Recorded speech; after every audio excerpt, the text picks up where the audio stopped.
Hey, what's up, everybody? This is Pro Football Hall of Famer and former Buffalo Bill Andre Reed.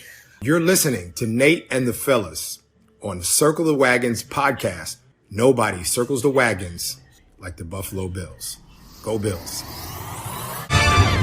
Welcome to the Circling the Wagons podcast, a podcast discussing the Bills all year round with interviews, news, recaps, and insightful fan discussion. Most times. Here's your host and lifelong Bills fan, Nate.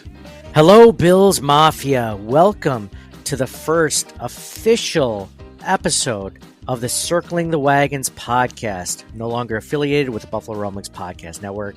This is just us, our takes, our podcast, our episode, everything we want to talk about, everything including all the Bills talk, the banter, the tangents that have absolutely nothing to do with the Buffalo Bills that are either pop culture or something that happened in our childhood that we don't talk about therapists too.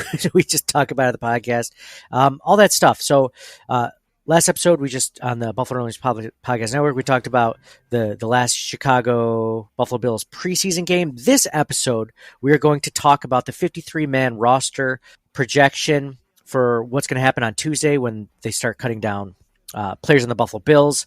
There is a lot of things to discuss. It's going to be a fun conversation. And as always, this episode is brought to you by the TwinSpire Sportsbook at Del Lago. If you're in the Western New York or Central New York area, do yourselves a favor. Check out the TwinSpire Sportsbook at the Del Lago Resort and Casino off exit 41, off of the Thruway. It's right there. You literally get off the exit and you hang a right, and you're right there. You're right there. You're at the sportsbook. You're at the casino. You're at the steakhouse. You could make a whole day of it. It is really, truly a fun time. So check them out. TwinSpire Sportsbook at Del Lago, where every moment is a winning moment. If you hang it right, I think it kind of depends which way you're coming from. I mean, when you're going down Route 41, or not Route 41, that's not what it is. I think it's Route 14. You have to go north on it. Okay, I should say that. Yeah. Okay, you're off the Thruway, you're driving down the road, then you hang a right. It's your first right. You pass it every time you go on the Thruway. You pass Del Lago, whether you see it or not, whether you notice it or not. It's there. It's there. But if you're coming from the north, it would be a left. If you're coming from the north, yes, and you're going south, it would be a left. Oh my God! Like yes. If you're going east yes. So if you take a right completely and then another right, you'd be coming from Syracuse. If you're coming from Rochester or Buffalo, you'd get off, take a left, and then a right. Yes. Okay. Just one. Well, if you turn enough times, you might end up in a lane. So one of the beautiful things about being on our own podcast network is we won't give you TwinSpire Sportsbook is one of the only ads that we'll be reading out loud. We won't have to insert 5 different ads like we used to do for Buffalo Rumblings. One of the huge benefits of switching to our own feed. So, but be sure to support TwinSpire Sportsbook over at the Del Lago Resort and Casino. Great time. So we're going to talk about the 53-man roster. Maybe we'll get into a little bit later more of the specifics of why we left the Buffalo Rumblings podcast network. Let me ask you this. Is that a done deal? We still might go back. Is there a grace period or is that completely separate? Oh, I'm sure I've burned all the bridges. When the last episode airs, that bridge is burned. If it makes it a full day or two without being pulled from the network, that's a positive. Luckily, there's so many shows on the network that they probably don't listen to ours. They probably don't listen to most of them, the people that are running it. So, yeah. They only notice when you have a tweet about Tua Tagovailoa that goes viral and the Dolphins fans are pissed about it. So that's the only time it becomes an issue. So we'll talk about that a little bit later. Some of the drama, some of the reasoning behind it, but 53-man roster. What's the over-under on games that Tua starts this year? What did he start last year? 10? Is he 11 maybe? That's a good question. I don't know. You're running this, right? Hold on, I'm giving you. Well, you just threw me off. I wasn't prepared for that, John. I wasn't prepared. Sorry, I wasn't prepared to talk about Tua Tagovailoa's 2022-2023 projections based on the 53-man roster. Okay, hold on. He played 13 games last season. So I'm going to put the over-under on Tua playing at 13. Under, right? He bulked up in the offseason. He learned how to fall. He did some jiu-jitsu to learn how to... Did he really? Or are you making that up? No, I think that was a thing. Mike, you remember that one time we took a jiu-jitsu class? the free trial. Oh boy. John, Trial. John, you're so lucky. Free trial jujitsu. Free trial jiu-jitsu. Basically, you're just a dummy, a sparring dummy, a sparring dummy for the guys I can only imagine. You're fresh fish. You're fresh meat. Fresh meat. John, you're so lucky you didn't go to this. I think it was me, Mike, and Mike's cousin Brian. So mind you, like I'm the shortest of the three of them. It's like Mike's taller than me. Mike's cousin, who could be a linebacker, he's huge, right? Big guy. And don't I get like the most experienced, best sparrer of all? Because they're just like, oh, let's see what you can do. I'm like, I don't know anything. I literally just showed up. You had to give me a gi to put on. I showed up in gym shorts. And Mike gets like the 90-pound girl to spar with, which wasn't fair. And I get the guy who's like a black belt, so needless to say, I got my butt kicked. With something to prove. Dude, he smelled the blood in the water. Speaking of fresh meat, he smelled the blood in the water as soon as I got planned. He's like one of those guys that's like, oh, Nate, you're going to be going with this guy. And like, oh, hey, nice to meet you. I'm Nate. And he's just like jumping up and down, like flexing, pushing his neck bone back and forth. Like, yeah, let's do this, man. Like, this isn't going to go well for Nate. Needless to say, that was the last time we went there. We tried to have that like meeting too in the parking lot after that entire thing, being like, so like, could you guys see doing it if like we came here like 3 days a week, like really committed to it? I think we could do it. And we never talked about it ever since. That was the last time we ever mentioned the free trial. So that's funny. We try new things though. You can't knock us for that. All right, so let's get into the Buffalo Bills 53-man roster projection. I'm just going to read off some players that were already released by the time we're recording this Sunday night. Defensive tackle Cortez Broughton, wide receiver Isaiah Coulter, safety Jared Maiden. I mean, I'll read these names. We're never even going to talk about these guys. Like none of these folks we had as even being close to making the team. So I mentioned, I will say though, defensive end Shane Ray was released with an injury settlement from IR. So that kind of stinks. I didn't think he would make the team. I didn't have him on my list of making the team, but he was like one of those guys I could see making the practice squad. And possible depth in the future. Showed some flashes. Just, still not there at the starting level caliber, of course, right now. But John, let's go position through position. Mike's going to be our determining factor of like if there's a player that John and I disagree on, he's going to give, we're going to give our quick arguments, and then Mike's going to tell us who he thinks has a better chance of making the roster based on our arguments. And then we'll also ask ChatGPT just in case we can't come up with that. So first things first, quarterback. John, do you have two quarterbacks making the roster also? Yes, I have Allen. Yeah, Josh Allen, I think, is definitely going to make the roster. What do you think? Whoa, hot take there, John. Jeez, why don't you? Glad you saved that for the first episode on the new feed. That's almost as good as the Super Bowl reply to the tweet I had. Are they still called tweets if it's still on X and not Twitter? It's still a tweet, right? Or is it a post? So if Twitter is X, a tweet would be X also, I think.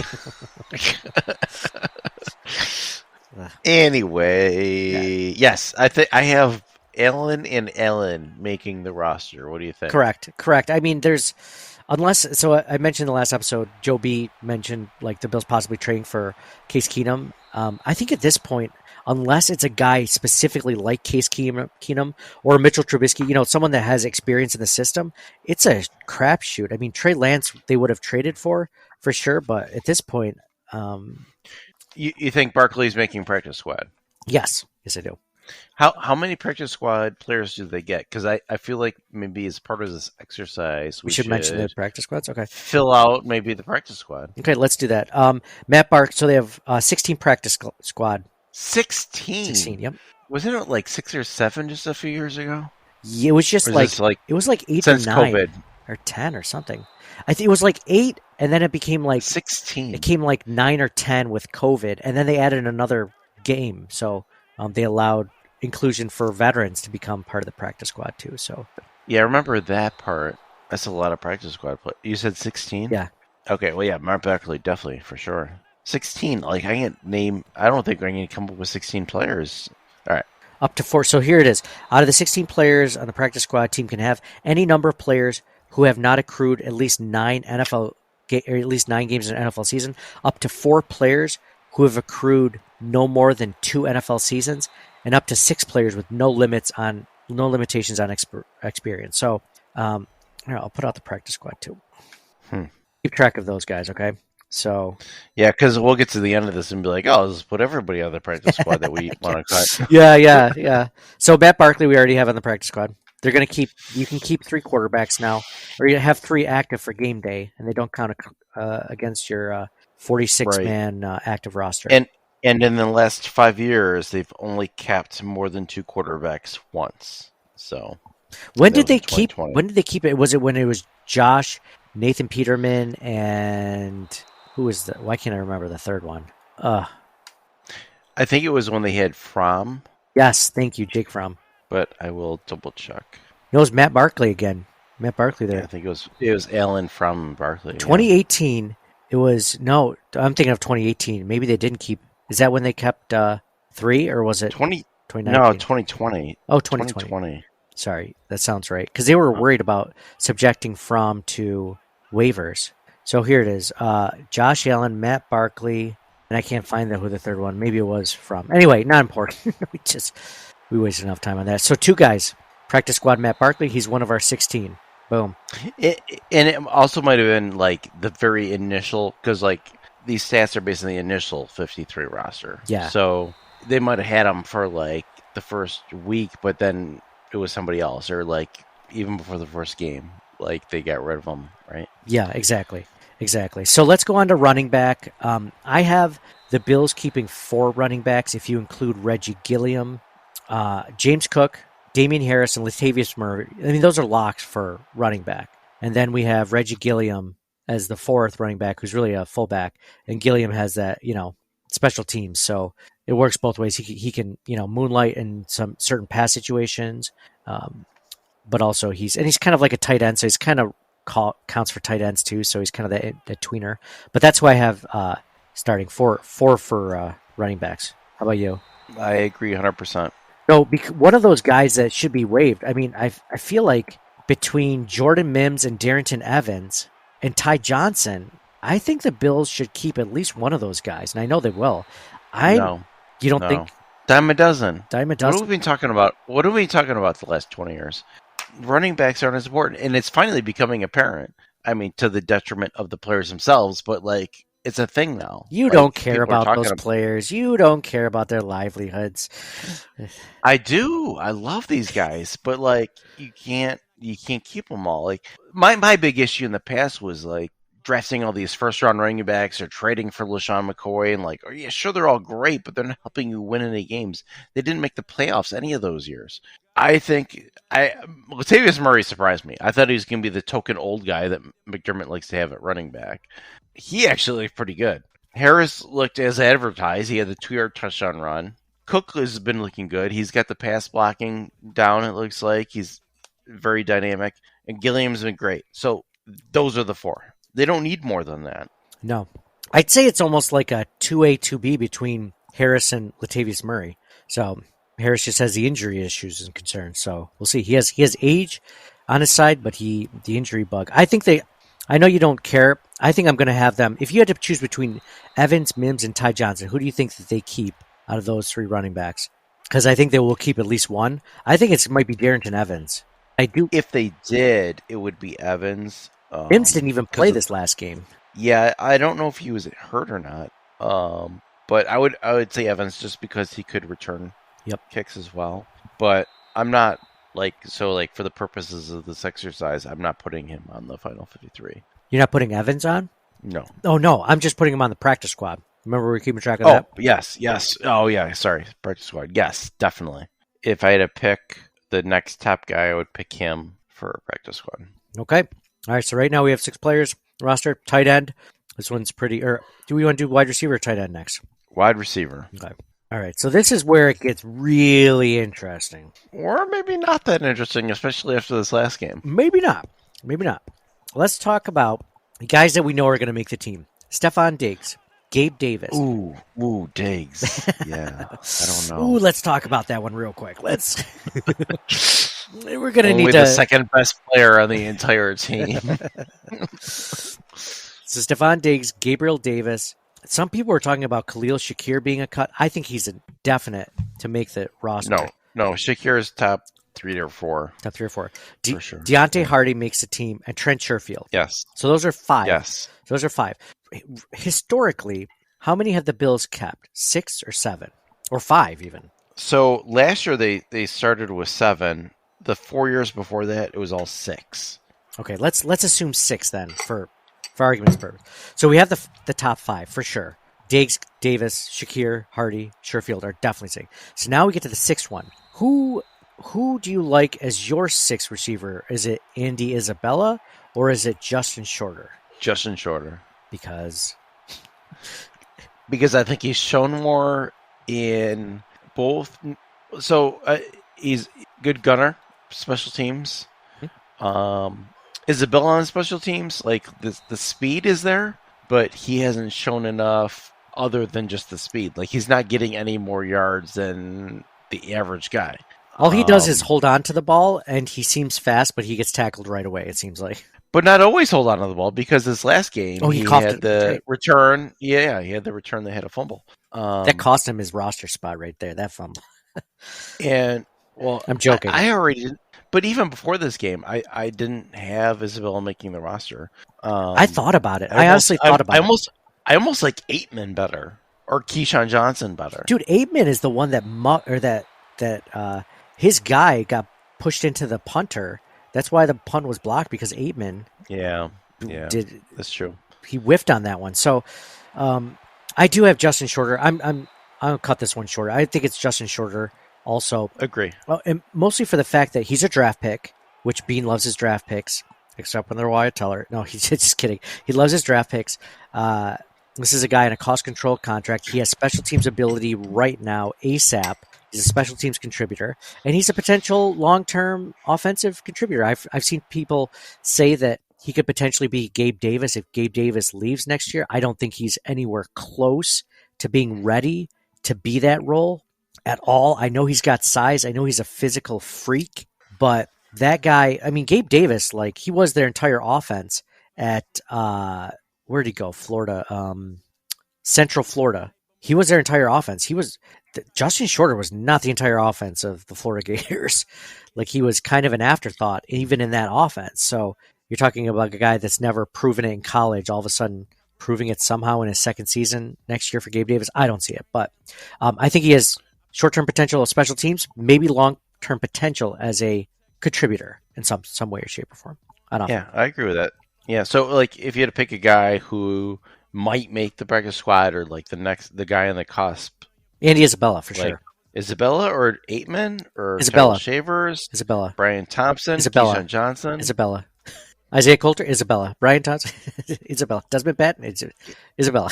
Yeah, you're probably right. I mean, but he doesn't need to be subjected to waivers, though. That's the beauty of it. Like, that's one of the reasons why it's more important to cut him, is because he immediately goes to the practice squad. Correct. Because he has the experience as a veteran, and they can do 6 veterans like that. That's why Matt Barkley won't see waivers either. I gotcha, but I don't see Isabella ever amounting to, like, this isn't his first rodeo, right? Like, he's been on 2 or 3 teams. You don't see him amounting to anything? I think he's a potential. There's a reason why he keeps bouncing around and has been low on the depth chart, right? Probably. Potentially. I wish you would have used that. I wish you would have listened to that argument like I was talking about how JP Losman's not a good quarterback. No, it's just the system wasn't set up. And then he had 2 or 3 stints with other teams. No, they didn't get a fair shot there. Like, no, he's just not that good. Like, it's okay. It's okay. Some of these guys aren't ready. Andy Isabella, I'm interested. I thought he looked pretty good in the preseason. Let me tell you, because I play Dynasty Fantasy. When Isabella first came out, I was really high on him. 5 years ago. I've been soured. So I don't know if it's a bias because of that, but like, sounds exactly like what it is. But like, you look at the games, like, and it's just like, it's very ho hum. And it's like, okay, catches the ball and runs for 10 yards on the return. Like he might catch a pass in the offense. This last game he fumbled a punt or whatever, but yeah, I think he right now is absolutely the most polished receiver out of that group that you mentioned. If you're looking for a slot receiver, that could play, maybe behind Khalil Shakir. If there's But injuries, if you're looking at practice squad, don't you want a guy that might have a higher ceiling, right? Like an 8-man or a Keyshawn Johnson. I think they keep 2 of them. How about that?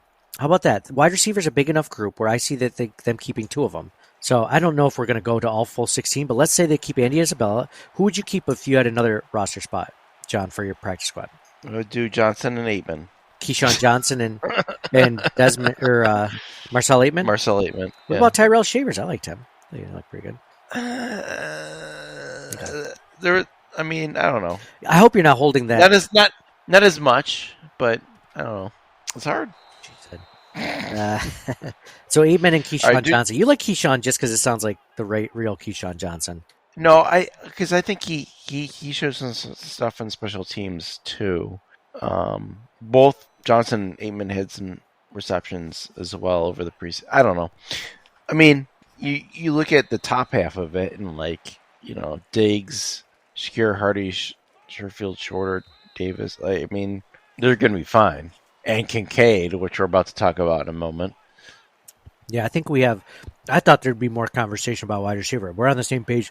Tight ends: Dawson Knox, Dalton Kincaid, Quentin Morris. 3 tight ends. I think that's pretty open and shut. Agree, 100%. John, mention that thing that we talked about before the podcast with these cut downs.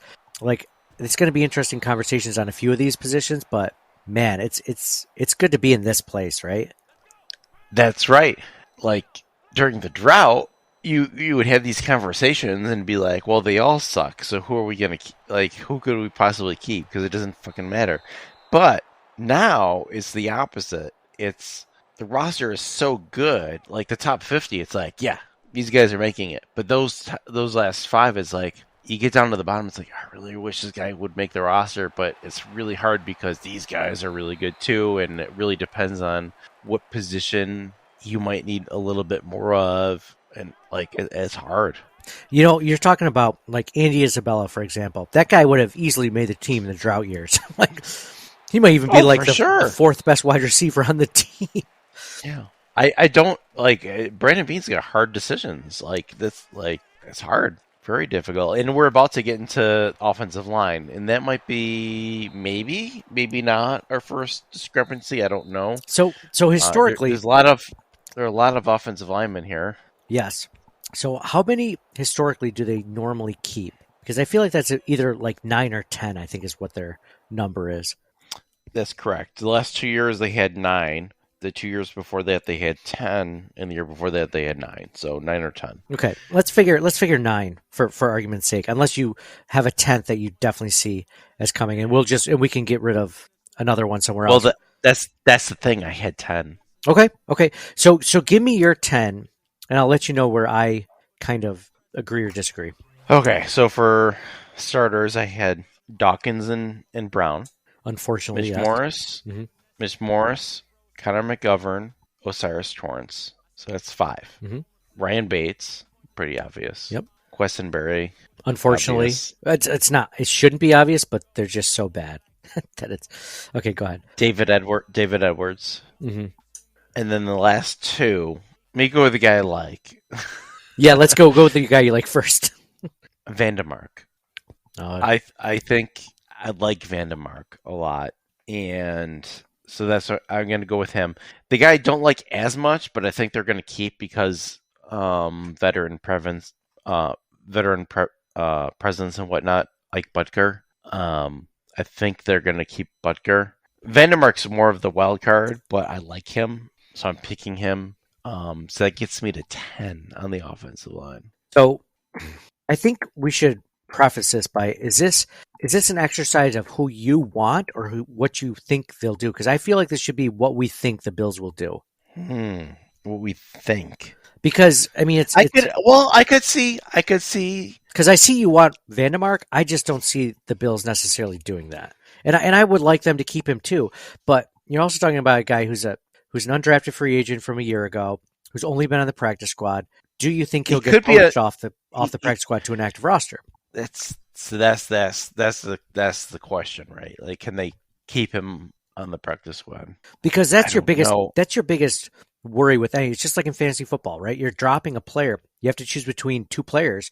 Not only is which one's the better of the two players should you keep, but which one is much more likely to be, to be seen by other teams within the league. They're going to look at that player that you drop and they'll be like, I want that guy, right? So my reasoning is I think that Quessenberry has the experience, but Van de Mark has a higher ceiling than Quessenberry. Absolutely. Now, I agree with that logic. I just don't think the Bills keep 9. And I think if they're going to keep 9, and I don't like Quessenberry, but I don't think that they're going to keep a guy who was on the practice squad all last season as their swing tackle over David Quessenberry, who just, he is what he is. I think they keep both.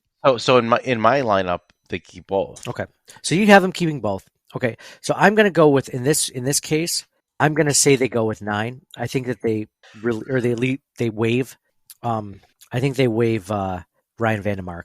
I would like, if me personally, John. So now I'm going to talk for me. I would keep him. I would keep Vandemark because we need a guy in the pipeline, especially with Tommy Doyle out now for the foreseeable future. We don't have any guy to take over that. Now you could argue maybe Nick Broker is that, but he's more of a guard. That draft pick. Yeah, there's no other tackles like Mance, Broker, Alec Anderson. They're all interior. So yeah.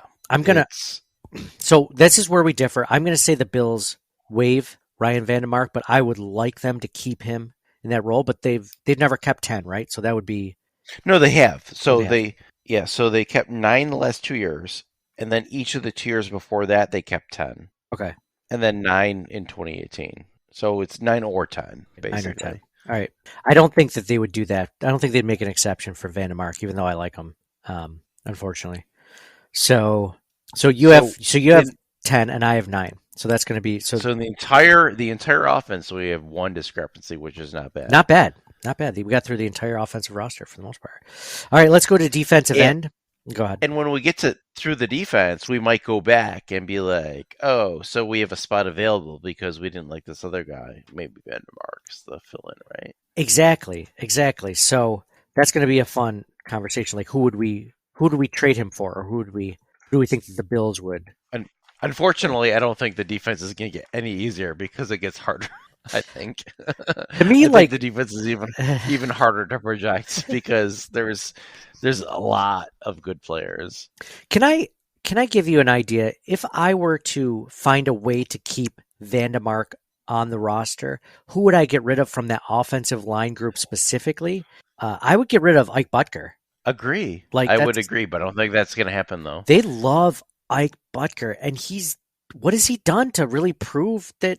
How good has he looked? I mean, how much they have the best interior depth they've ever had between like starters like David Edwards, besides Ryan Bates coming off the bench. Like they have good interior depth for the first time. Like keep those two guys as your first guard off the bench, and then keep Vandemark. That's what I would do. In a perfect world, that's what I would do. I would too, but I think they do keep typically more interior than tackles. I mean, there's more, right? There's 3 versus 2.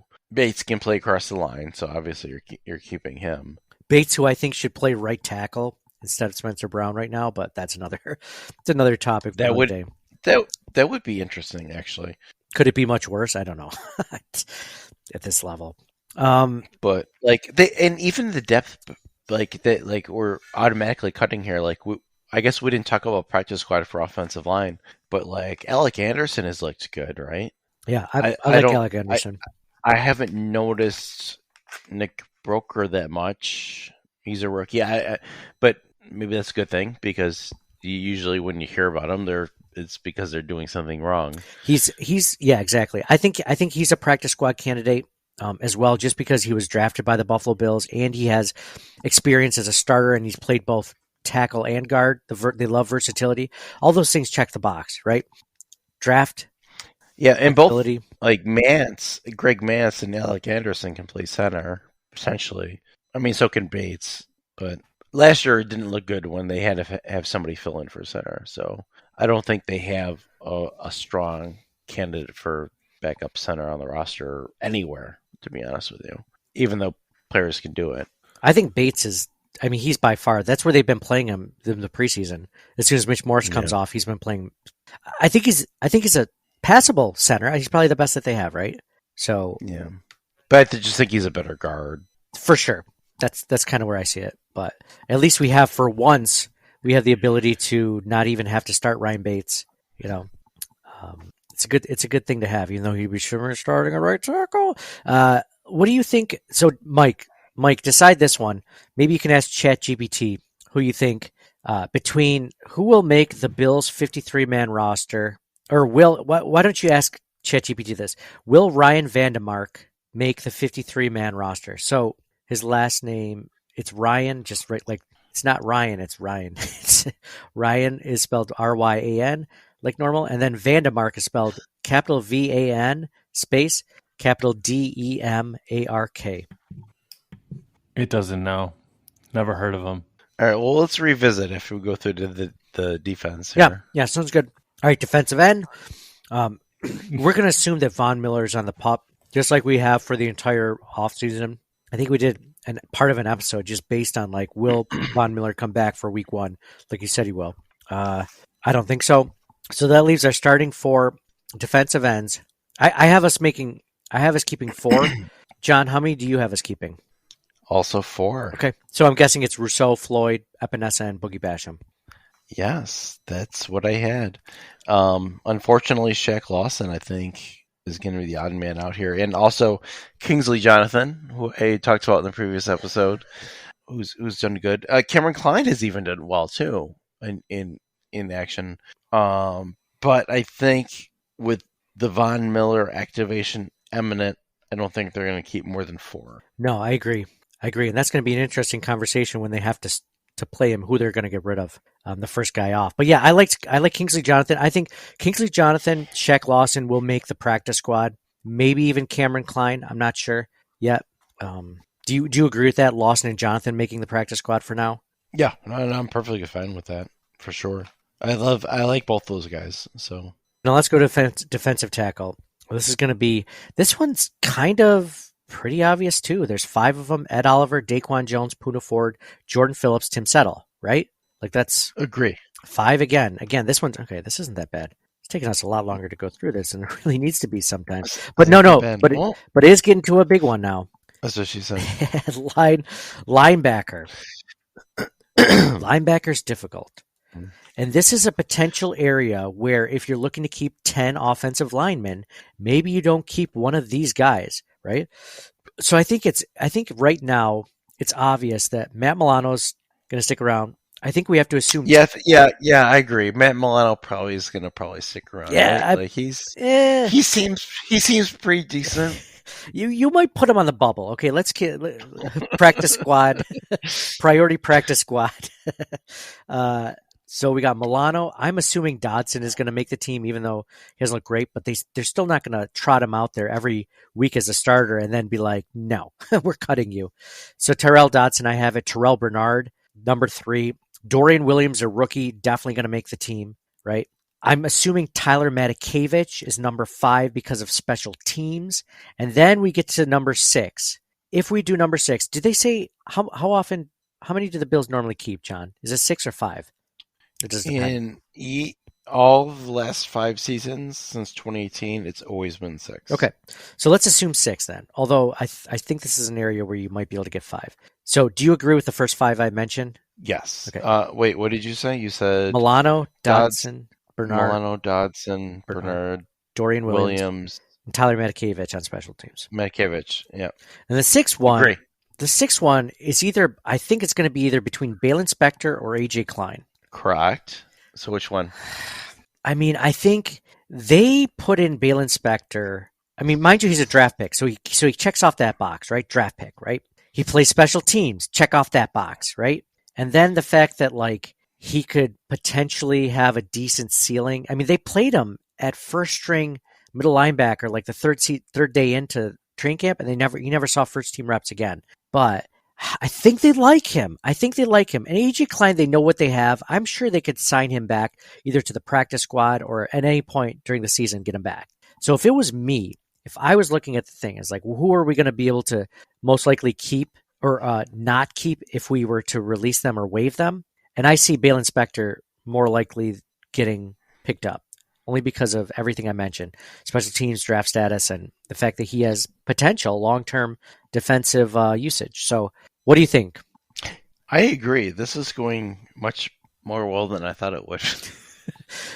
Like, I thought we were going to hate each other by the third positional group. I mean, we're almost all the way done, and I feel like it's gonna. I already know what it's gonna come down to. I already know what two players. It's gonna be Vandermark versus Cam Lewis.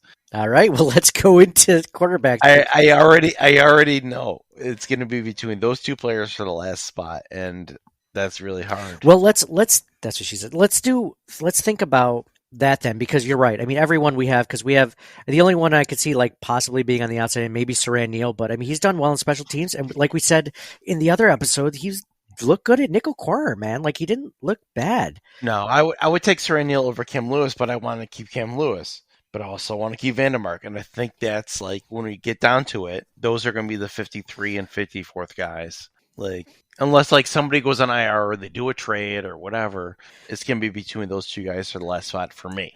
Could you imagine the Bills cutting DeMar Hamlin? Like, not that they would, because I think he's had a pretty good preseason, but could you imagine the PR nightmare of cutting DeMar Hamlin? I've seen that brought up before, like people saying, "Oh, they can't cut Hamlin because of what it would be terrible." I'm like, well, first of all, he's actually started like 15, 16 games last year. It wasn't that bad. Like, pretty sure they're going to keep him. Yep. Like, like Dean Marlowe. I kind of like Dean Marlowe, but he's not going to make the roster. No. But like, I like him. I mean, we talked about Jamarcus Ingram at corner. He looked pretty good. Alex Austin has some plays. Zane Anderson at safety had plays. But like, that's like one of their strongest position groups is defensive back. So it's really going to be really hard for those guys. I have Jamarcus Ingram and Zane Anderson making the practice squad because I agree with both of those guys, with you on both of those guys making it. Well, let's talk this out. Okay, so the Bills have Tre'Davious White. he's definitely going to make it. We're not even going to go over quarterback and safety because like it's not worth it. I think Trey White makes the roster if I'm going to go out on a limb here. So you're talking about a guy who's been in the league, Cam Lewis. I believe this is his fourth season in the league. He's played cornerback. He's safety. He's got starting level experience. He's never looked great in either of them. He's looked passable, but like supposedly this year training camp, Cam Lewis has looked the best he's looked ever. And the Bills might need some long-term starting potential at safety or at, depth at nickel corner. So you have veteran experience. The guy's not big though. He's only like 5'9". I mean, that's not big for a corner, right? Like but I mean, if you're taking Taron Johnson's role, that's about how big he is. So on one, he's versatile. Like I think I still like Saran Neal better at the backup nickel. That's why I had Cam Lewis on the outside looking in versus Vandermark, because Neal could be the backup nickel. And both Neal and Lewis both can play safety also. And I had Neal a little bit ahead of Lewis. That's the only reason why I had Vandermark ahead. But I would like to keep Lewis if I could. John, I think you're thinking with your heart for Vandermark rather than what's more likely to happen. I feel like I think it's the opposite. I'm thinking with my heart with Lewis because he'd be the seventh corner. Yeah, but you have him being cut. Vandermark will be the fourth offensive tackle, and we're very unsure about Questenberry, and you are definitely unsure about Spencer Brown. Sorry. So, I'm very that logic. You would want an extra tackle just in case, like, Vandermark has a good ceiling. Yes, right. But John, we're thinking about it with our heart when we want to keep Vandermark because we want to keep him for the same reason. We're not sure about Spencer Brown, and honestly, like Deion Dawkins don't look too hot himself, and we don't like David Questenberry at all. So we're. Let me tell you, I like Cam Lewis as a player better than Vandermark. However, positionally, just stop right there. Just stop right there. That's what offensive tackle than corner for sure. You don't need a seventh corner when you have Tre'Davious White, Taron Johnson, Dane Jackson, Kyrie Elam, Christian Benford, who's probably going to be starting, Saran Neal. I'm more worried about offensive tackle. So my heart wants to say Cam Lewis is the player, but I think Vandermark because of needs. But if you look at it from the point of like, you have a starting caliber veteran who's played before and had some success versus a guy who's been on the practice squad his entire career, has never made a roster, an NFL roster, and was an undrafted free agent. I mean, I know Cam Lewis was an undrafted free agent too, but he's been with the team so much longer. Who do you think they're going to trust? Who do you think is more likely from the Bills standpoint than like, I mean, Vandermark's a complete projection at this point. He is. You're talking about trust. You're talking about trust, but there's been issues with Spencer Brown and David Questenberry. But I don't think the Bills view that the same way that we view that. I think they still put a lot of trust in Spencer Brown. Now, like, would they like an upgrade? Sure. But you're not taking Vandermark for this season. Vandermark's not starting, though. He's going to be in reserve. But that's my point. Like, they would never want to start him. Cam Lewis is never going to play with 6 corners ahead of him. Yeah, he's gotten playing experience before. Of course, a lot of injuries had happened. It was when Trey Way was out and Micah Hyde was injured and Jordan Poyer was out. There was a lot going on, and he's got. I want to keep both. Don't get me wrong. Okay, so the last 3 positions, just to get it out of the way, right? Yeah. Bass, Sam Martin, Reed Ferguson. We're keeping them. Yeah, we're keeping them. Okay, good. Okay, so those are the last 3. So I think that's the only quabble that we have is Vandermark versus Cam Lewis. Dude, and don't get me wrong, I want to keep Vandermark, but like you're doing it completely off projection as opposed to like there's no telling that he will turn into something. Whereas like they could draft a tackle in like the 4th round next season. Already he takes over. He's already up the roster and the depth chart than Vandermark. It's also more likely that they might need that 4th tackle over the 7th corner. Okay. Who do you think is more? I'll take it. I'll take it. Who do you think is more likely to get picked up off a practice squad between those two? If there was an option, like that someone could make on their active roster, who do you think they would more likely do that? To Cam Lewis or Vandermark? You can't worry about other people's rosters. You got to worry about your own roster. Well, I know, but if it's this close, you have to look at all options or variables that might be attached to it. I'm taking Vandermark because, like, if we're already questioning Spencer Brown, let's say he ends up being a bust. Right? And this season is like the make or break. Hypothetically, this season is the make or break season for him, right? He finally has had a full training camp for the first time, a full preseason, everything. Let's say he's a bust, and Questenberry is still rocky. Vandermark might move himself up the depth chart and be in position. Cam Lewis, like, a lot has to go right for him to play, right? Or a lot has to go wrong. Yeah. I see what you're saying. Yeah. Right. Injury wise. But I could see like they could potentially look at Cam Lewis for safety once Poyer and Hyde's contracts are up, potentially. But you're right. I think offensive line is more important than, your backup safety. But I mean, they could draft, like I said, a guy in the 4th round. All of a sudden he's probably going to be potentially better than Vandermark. It just goes to show you how thin we are at the position and how much we lack top level talent, even at starting, right tackle. And we also don't know like what tricks are gonna like. Maybe Shakir's is Shakir's injury significant enough where he starts on PUP or IR or something like that? Then what happens? That changes everything because then we're projecting 6, including Shakir, but now we're at 5. Now, do they keep a different receiver instead, or do they go in a different direction? Maybe they keep both Lewis and Vandermark, and they go with 5 receivers because they have 3 tight ends.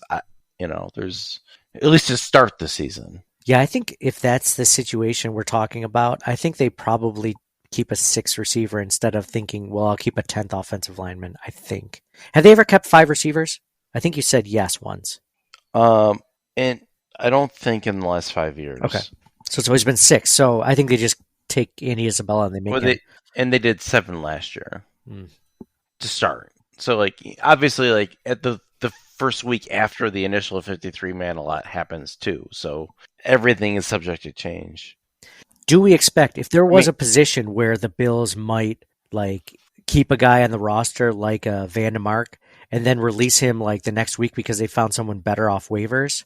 Like, would that be an offensive tackle? That's the other thing, too. Like, they could claim somebody from another team. I know some people were hoping Josh Jones from Arizona they would trade for, but that didn't happen. I mean, like, look at last year. They didn't have a starting punter. Didn't have a punter to start their 53-man roster, right? Mm-hmm. Yeah, there were some circumstances involved with that. So I think it's between I Vandermark think and this Cam Lewis. So that's where we disagree. I think it's going to be Cam Lewis, and you think it's going to be Vandermark. Okay. That's our biggest. actually, and that's pretty impressive that we landed on that Yeah. out of everything. Mm-hmm. And if I had my choice, just to be clear, I would take Vandermark. I would take the guy who has upside for offensive lineman over the guy who's proven to be okay, pretty good. Which is really funny because I personally would take Cam Lewis over him, but I think it will It's go the the exact other way. opposite versus what we think is happening. Okay, cool. So if just real quick, because I know that would there be any people that you might consider trading away when you're looking at this? Because I could see someone like even maybe like a Tim Settle or something that like they could look at potentially moving.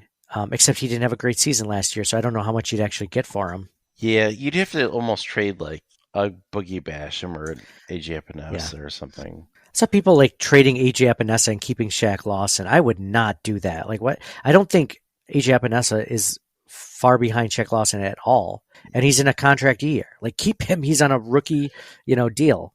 I think that plays into a lot when they're looking. Yeah, and Miller isn't healthy, so like you have to. I mean, I like Lawson, but like by now you know what he is, right? Yeah, he's not gonna. Yeah, exactly. AJ Epinesa could potentially take it to a new level this year in a contract year in his fourth season in the league. You never know. You're not banking on it, but you never know. I mean, people to potentially trade away, like I don't think they would do Ryan Bates because I mean, would you ever look at like Khair Elam? Like as a potential trade bait? I mean, we just mentioned how we think he's behind. He's heavily behind Dane Jackson and Christian Benford for that starting role opposite Tre'Davious White. I think they could trade Elam. You trade Elam. You could keep Cam Lewis. Yeah. For sure. That would be fine. What would you take for Khair Elam right now? You think it's fair? He was a first round pick. Too, you won't get a first round pick back for him. Yeah. I know. That's rough. I bet you get a third. I saw somewhere on Twitter. I forget who tweeted it. They were cross-referencing McCargo and Kyle Williams with Khair Elam and Christian Benford. Oh yeah, which is interesting. I trade Khair Elam for a tackle. Like, is there a way that we can do that? Like bundle Khair Elam and like a pick for like a tackle and a pick or something. I don't know, some way, shape, or form. Like the Josh Jones things, like that would have been right. The other thought, I think you mentioned it in, I don't know if it was in the last episode about like the Bills trading for a backup quarterback. Yeah. I mean, Trey Lance is unavailable now, but fourth round, that would have been too much for a backup. Yeah, I think that's a position. I feel like it doesn't matter. Like the Bills are pretty much screwed if Allen gets injured anyway. So I think it's a position they trade for potentially. Yeah, is backup quarterback depending on what's available out there. I thought they might look at Sam Darnold, but now he's the second guy behind Brock Purdy, so that's why Trey Lance was trade bait. Yeah, I can't think of any way that they could trade for that I would feel comfortable with. Would you trade for anybody? Who would you trade for Case Keenum? No, a low pick. Not they just hit him. They could have re-signed him. Why would I trade for him? Well, I don't know if they necessarily got something better in Kyle Allen. So and I think he's in the same ballpark as Kyle Allen or Matt Barkley anyway. Yeah, he does have more experience and more success than Kyle Allen does, but Kyle Allen's younger, so I don't know. No matter what, you're not going to. Has any team ever felt great about their backup quarterback? Well, who's the best backup quarterback? Didn't the Ravens backup quarterback make the Pro Bowl last year after playing 5 games? Yeah. The best backup quarterback, could be Lamar Jackson's backup quarterback. I'd trade for him in a second. He's going to get a starting option. What's his name? Huntley? Yeah, Tyler Huntley. Yeah. Gardner Minshew's pretty good. I'm thinking about. I mean, besides Tyler Huntley, you want guys who have started before that can do some things like Jameis Winston, right?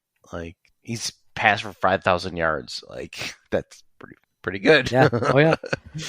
Sure, he'll throw some interceptions, whatever. Like for a backup quarterback, like that's amazing. Yeah. So there's some guys out there, but like they're not gonna be able to afford any of those guys. No. You're right. 'Cause it's got to be like backup level quality. It can't be Gardner. Because all those teams that have like a Gardner Minshew or potentially a Jameis Winston are teams that are also trying to see who's going to be the starter for them this season. So they want that backup plan, because if it's not like you said, Gardner Minshew, if it's not Anthony Richardson, if he's not the starter, well, then they want Gardner Minshew as insurance. So they're not gonna. If anything, they should. If anything, they need to draft a guy, right? They drafted Frank Reich after they. Oh, the Bills do? Yeah, I know. They've ignored. Well, they got 10 picks this next year. They better use one of them on a backup quarterback. If it's just, I mean, Jake Fromm ended up busting, but yeah, for sure. Yeah, do that. We always talk about you need to be drafting every season a weapon for your franchise quarterback and some blocking for your franchise quarterback. And maybe we should include like possibly a backup quarterback if one falls to you. If you have 6 picks like the Bills did last year, I don't think you should do that necessarily. But yeah, they didn't have as many picks. If you have 7 or more, yeah, or more than 7, maybe that's the rule. We should put together a draft rules board for the Buffalo Bills. Yeah. So it's going to be interesting. We'll be talking about that next season. The guys or next week, I should say, who the Bills ended up keeping from our list and who they didn't end up keeping. Really, it's just Ryan Vandermark, the offensive tackle, versus Cam Lewis. So that's going to be interesting to see what they do. The only person that a couple of people we didn't talk about, Trayvon Howard, backup linebacker. That more weak side than middle linebacker. Practice squad. He had some moments. Moments this preseason, and then Dean Marlowe, he's safety. He's had some moments in the regular season. That just proves how good their defensive backfield has been depth-wise over the last few years. I like Dean Marlowe. I think he's a possible practice squad candidate. And I think Zane Anderson, like you mentioned, What about, we didn't even mention cornerback Alex Austin, the rookie. I think he had some decent plays in the preseason. I think he's a practice squad guy. Yeah, for sure. Even this last game, he had a really nice play on third down. Okay. Dude, I think we covered. I think AJ Klein's a possible practice squad guy. I think they want him. I just don't think that they're going to keep him on the 53-man roster. But I think they want to have him at the disposal. I agree. Yeah, I think Joel Wilson, the tight end, had showed some things too. Mm-hmm. I don't think it was enough. He was number 48, right, with the long hair. It was just like, who is this guy? Oh, that's Jones. Yeah. I think they keep him. Yeah, you get a bunch of interior offensive guys, offensive linemen. They got Nick Broker, Alec Anderson. Nick Broker and Alec Anderson are probably going to be their interior offensive linemen. Yeah, those two guys for sure. Yeah, that's incredible that we're only different on that one thing. We're gonna be completely wrong. There'll be like 6 or 7 different players that make the roster that we were like, oh, all right. We only think we're gonna be wrong or right about that. Just one conflict again. You're like, you know what? You're both wrong, and this. You're like, they cut Tyrell Dodson and keep AJ Klein. Boom. Hold that. Yeah, it's hard to say. So this has been a really fun episode. Just wanted to expound upon a little bit of why we left Buffalo Rumblings for those. But first off, thank you guys all for supporting us in the podcast, this new venture that we're doing, which is basically just going out on our own, like we did when we first started. Like Buffalo Rumblings, and nothing to do with the people there specifically. It was honestly just the business model. The business model for SB Nation, for Vox Media, has always been just to kind of throw as much as you can at the table or at the wall, and then just, gather everything that sticks, right? So I do really enjoy a lot of the podcasts on Buffalo Rumblings Network. I think there's a lot of good content there. There's just so much of it that, I think, as I mentioned, there's 17 shows, and some shows do multiple episodes. So if you want to have your podcast on the feed, it's going to be overwritten within hours by another episode, so nothing actually stays. And when you're podcasting and you're producing content, the amount of time it sticks on a podcast platform is key. So if people only have 4 hours to see it, then that's not ideal. If people have, a day and a half or 2 days to see it and download it and subscribe, that's different. Again, so subscribing is another thing that's very difficult with a place like Buffalo Rumblings, because if you subscribe to it, you get 17 to 20 shows in your feed every week. So then all of a sudden your phone's memory is being taken up. All that stuff is being taken up, and it's just, it's tough. It's tough if you want to listen to that. Plus, I've gotten a lot of messages from listeners saying that, they really appreciate what we do, and we kind of stick out as a podcast in general because, of our friendship, the banter that we have back and forth, the tangents we go on, the high-level analysis, which isn't really in the weeds, but, it's just like talking with your friends about the Buffalo Bills. Like, that's what we do. That's what we're here for. We're not trying to tell you who the best, offensive tackle is going to be, for the next 3 drafts. Like, we don't do that. We just talk to you as you watch the game, as we watch the game, and we, try to give you something to think about and maybe something to laugh about and try to entertain you. So that's our, and Buffalo Rumblings, to their credit, never gave us any crap when we would say, a taint is, hey, that guy had a really good looking taint right there. Like we talked about that for the touchdown interception. And also, the ambiguous meanings, but didn't care about that stuff. So, credit to them. So, want to thank them for sure. Like Anthony Spence, all those guys. It was really fun working with them, but just doing our own thing. Well, I don't understand why you guys are all emotional. What are you talking about? Literally nothing changes except now people can actually find us. That's the only difference. I'm not emotional. But I did feel on the spot after the emotional thing that Mayhew just said. It's like, for the last time. Yeah, jeez. Man, wait. What do I say to the fans? Why couldn't I keep it light? Why do I have to get so serious? It's very delicate. I'm delicate emotionally? You should have explained the impetus behind it, because everyone's going to think, oh, it's Nate, he probably got canceled. Well, let me be brief. Let me explain it briefly. People wanted to hear content, and they didn't want to go through 18 other things to find us. That's it. It was like a Where's Waldo of podcast feed. I think what did it was when we had that really fun Dapper Dan discussion and my buddy, and then it was just like people would be like, "Oh, that's hilarious. Where can I find it?" I'm like, here. But like, you just gotta look for it. Like, people Just gotta keep scrolling. Because it happened 4 days ago. There's already 12 other podcasts.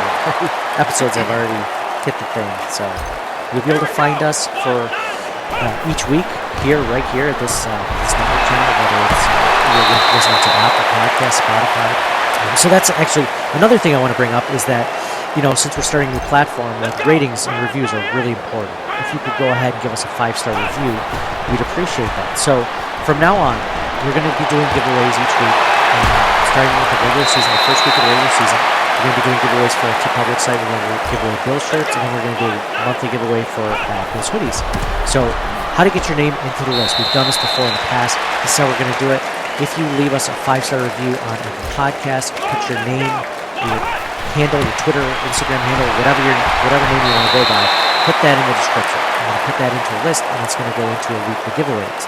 If you share our episodes on social media through Twitter, through an Instagram story, just make sure you tag us or retweet our actual post, which I always pin it to the profile of X. I shouldn't even say Twitter. Of X. It's the pinned tweet every time and where you can find the podcast.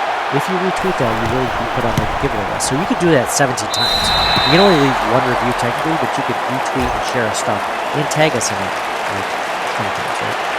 That's one. And we're going to be doing giveaways from starting the regular season, first week of the regular season. So get those in. Join our best ball league, which is going to be in the show notes. A link to that for our fantasy league. So it's been a fun ride, man. I'm hoping that you guys are going to stick with us and make it even more fun.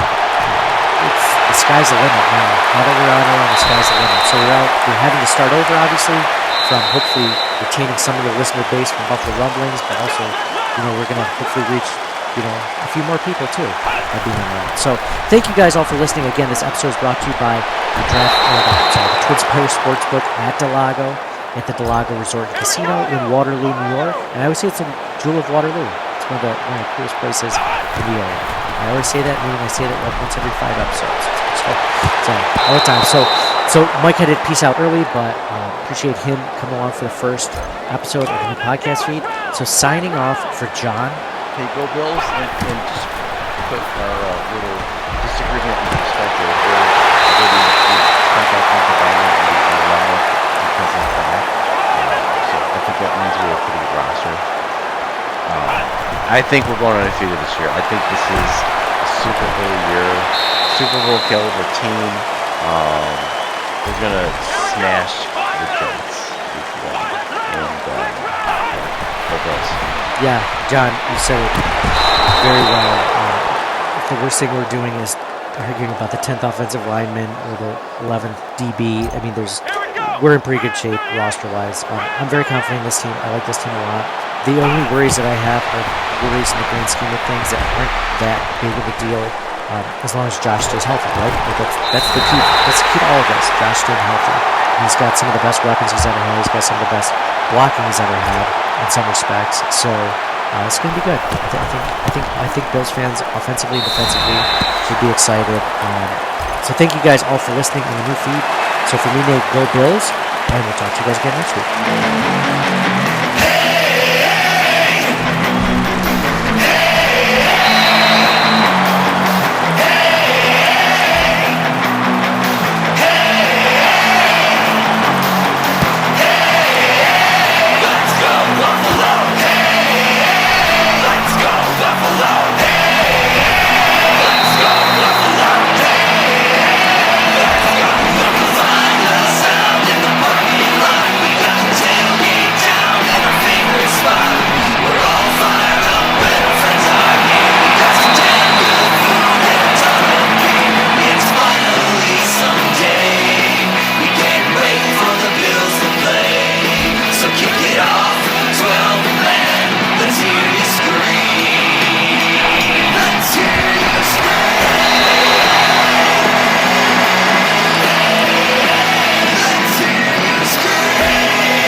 Thank you for listening to the Circling the Wagons podcast. Download and subscribe to us in your favorite podcast service. Email us at ctwpod@gmail.com. That's Charlie Tango Whiskey Pod@gmail.com. Follow us on Facebook and Twitter at CTWPod. And most importantly, go Bills!